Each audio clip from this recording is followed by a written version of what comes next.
دیکھتی آنکھوں اور مسکراتے لبوں کو میرا خلوص برا سلام۔ ہمارا آج کا جو واقعہ ہے وہ حابیل اور قابیل کا واقعہ ہے، اور یہ بڑا ہی انٹرسٹنگ واقعہ ہے۔ یہ وہ واقعہ ہے جو مسلمانوں اور بنی اسرائیل میں کامن ہے، اور یہ اولڈ ٹیسٹیمنٹ میں تقریباً پہلا چیپٹر ہے۔ واقعہ کچھ یوں ہے کہ حضرت آدم علیہ السلام کے 2 بیٹے تھے، ایک نے دوسرے کو قتل کر دیا۔ اب مشہور یہ ہے کہ حضرت آدم علیہ السلام کے گھر ایک لڑکا اور ایک لڑکی صبح کو، اور ایک لڑکا اور ایک لڑکی شام کو پیدا ہوتے۔ شام والوں کا صبح والوں کے ساتھ نکاح کرا دیا جاتا، اور یوں یہ سلسلہ چلتا رہا۔ واقعہ کچھ اس طرح سے ہے کہ قابیل کے ساتھ پیدا ہونے والی لڑکی بہت خوبصورت تھی، اور حابیل کے ساتھ پیدا ہونے والی لڑکی پیاری نہیں تھی، جبکہ جو قابیل ہے وہ اس بات پہ بضد تھا کہ مجھے اسی لڑکی کے ساتھ نکاح کرنا ہے جو میرے ساتھ پیدا ہوئی ہے، کیونکہ وہ بہت خوبصورت تھی، اور قابیل کا اس لڑکی پہ دل آ گیا تھا۔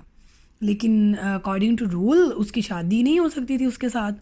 تو اب دونوں بھائیوں میں یہاں سے کانفلکٹ جو ہے وہ رائز ہوتا ہے۔ اس کہانی کی تھوڑی بہت ڈیٹیل ہمیں سورۃ المائدہ آیت نمبر 27 to 37 میں ملتی ہے، اور تورات میں یہ واقعہ کچھ اس طرح سے ہے کہ جو قابیل ہے وہ کھیتی باڑی کیا کرتا تھا، اور جو حابیل ہے وہ بھیڑ بکریاں چرایا کرتا تھا۔ اب ڈیسائیڈ کیا ہوا کہ دونوں اللہ کے حضور قربانی پیش کریں گے، اور جس کی قربانی قبول ہوگی تو اس لڑکی کی شادی اس کے ساتھ کرا دی جائے گی۔ قابیل جو تھا اس نے اپنی کھیتی باڑی پیش کی، اور حابیل نے اپنی بھیڑ بکریاں پیش کی۔ پھر اسی دوران آسمان سے ایک آگ آئی اور مینڈا لے کے چلی گئی، جس کا اشارہ یہ تھا کہ حابیل کی قربانی قبول ہو گئی ہے اور اس لڑکی کی شادی حابیل کے ساتھ کرا دی جائے گی۔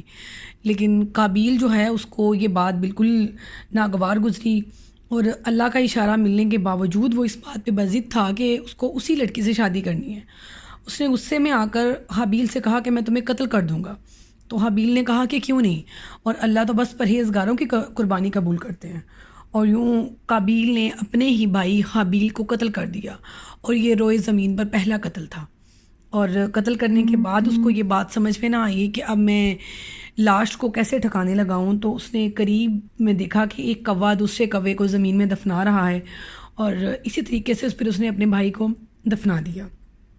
اور بخاری مسلم میں ایک حدیث ہے، اس میں اس واقعہ کا تذکرہ کچھ اس طرح سے کیا گیا ہے کہ جب بھی روئے زمین پر کسی کو ظلماً قتل کیا جاتا ہے تو وبال آدم کے اس بیٹے کو بھی جاتا ہے۔ اور ہماری آج کی کہانی بس یہیں تک تھی۔ ہمارے اس خوبصورت سفر میں ہمارے ساتھ جڑے رہنے کا بہت بہت شکریہ، اور اگلی سٹوری تک کے لیے اپنا بہت سارا خیال رکھیے گا۔ خدا حافظ۔